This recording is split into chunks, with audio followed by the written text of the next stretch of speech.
My name's David Campbell and I live in Edinburgh. This is the story of the Cailleach, the goddess of goddesses of Scotland. Riding high in the sky from the freezing north, riding on icy blasts of shrieking wind, she came, the Cailleach, hag of the ridges, goddess of winter, queen of ice, and with her 9 ice hag maidens, their wild hair streaming in the howling gale. And they, riding astride great drifts of snow, like icy meteors dragged behind the Cailleach. And the Cailleach from her creel, her great basket, dropped the clods of peat that made Scotland, her beloved land. And the greatest of these clods, the greatest of these rocks, she formed into Ben Nevis. And there in the lofty crags and peaks, she makes her winter home from Samhuinn until Imbolc, from the festival, the Celtic festival of Samhuinn, the freezing fog of November, until the rains of February. She is lean and lank and bony thin, her skin blue, her eyes red-rimmed from the icy wind. Her gaze sends shivers through the wind, and her breath strips leaves from trees and turns earth to iron. Her cauldron is the Corryvreckan Whirlpool. And there she hurries and scurries from time to time to see if it yet boils and froths and fumes. And then, for 20 miles around, and 3 dark days and nights, a howling gale flows over land and sea until it boils. And there she goes, throws in her great plaid. And then in the seething, frothing foam she watches, and when it is clean and bleached pure white, she throws it over the mountain top, and sometimes over all the land. The Cailleach keeps a prisoner.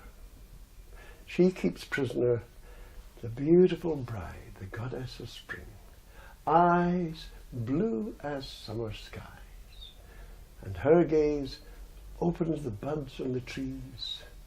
Her breath wakens the frozen streams to splash and play again. Now, from afar, from Cuillins, from the land of the ever-young, some say the green isle of the great deep, some say the islands west of the setting sun, Angus, the youngest god of all, gazes in yearning and in longing towards Scotland, towards Bride. And each night, Bride the goddess dreams of Angus. Angus, Lord of Summer. Angus of the primrose hair. Angus whose voice is a song. Angus, the fearless, who will one day free her from the ice clutch of the Cailleach. From afar, Angus gazes, and when the sun god gives him lengthening days, he takes his way across the ocean, riding on a horse as white as marble. But the bone-thin Cailleach senses his coming. She gazes out, summons the 9 hags, and with the weather of the 7 elements, the rain and sleet and snow and hail, lightning and howling winds, they hurl in the face of Angus. And he retires to Cuillins, the isle of the great deep, and there he rests until, from August, he takes 3 warm days and once more rides across the ocean to free the goddess bride.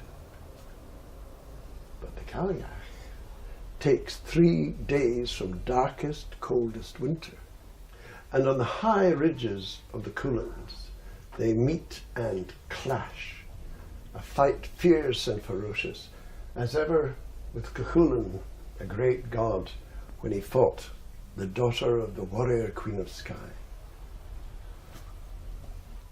For 3 days the air is cold with rage. The battle fury torments the earth.